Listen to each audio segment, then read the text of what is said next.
आज के बाद तुम जो भी करो तुम्हें कोई गुनाह नहीं, तुम नमाज भी छोड़ दो बोले। तो शेख ने सोचा कि ये तो अम्बिया को नमाज नहीं छोड़ने का हुक्म, तो मैं क्यों छोड़ूं। तो शेख ने लाहौला पढ़ा तो वो धुआं बन गया, वो शैतान था। तो उसने कहा कि तुझे तेरे इल्म ने बचा लिया। शेख अब्दुल कादिर ने कहा कि भाई मुझे मेरे इल्म ने नहीं बचाया, तूने दूसरा वार किया, मुझे अल्लाह की रहमत ने, मुझे अल्लाह के फजल ने बचाया।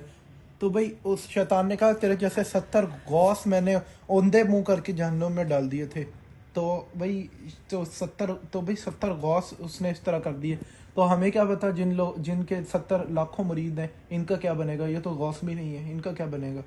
तो भाई हम जो कुरान और सुन्नत में जिनकी गारंटी है कि तुम्हारे नबी ना कभी बहके, तो हम सिर्फ उनकी क्यों नहीं पैरवी कर सकते। तो ये शैतान ने कहा था कि 70 गौस उंधे मुंह करके डाल दिए। जी। तो शैतान की बात को मान रहे हो? हाँ, गौस पाक ने तस्दीक की इसकी? नहीं फिर शैतान की बातों को थोड़ी मानना होता है। नहीं नहीं तो ये कुरान और सुन्नत में ऐसे कहा, ऐसे ऐसे ही उसने बोल दिया और नहीं उसको मान लिया। नहीं, ठीक है जी। कुरान और सुन्नत में कहा है कि किसी शेख की पैरवी करो जो कि कुरान और सुन्नत में तो जगह जगह है। नहीं। जब हमारे पास किताब आ गई है तो हमें क्या जरूरत है कि हम किसी शेख के पास जाएं।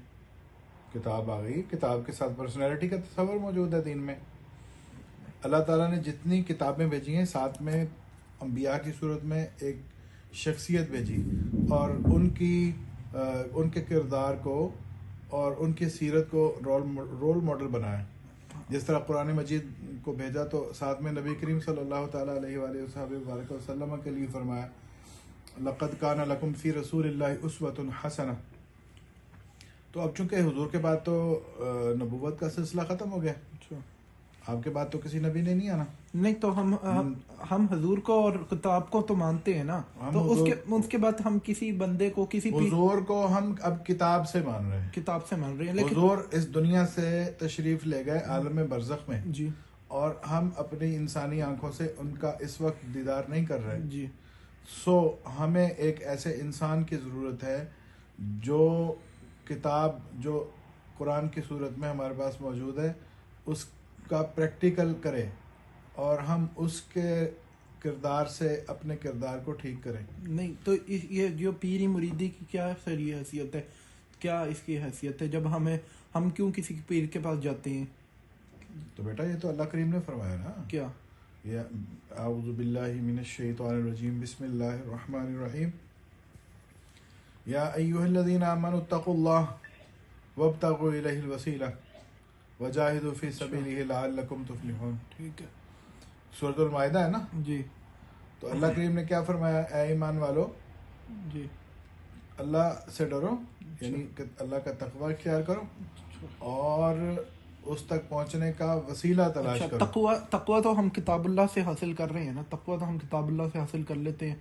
तो और बस कुरान से और बेहतर हुजूर से बेहतर कौन सा वसीला है।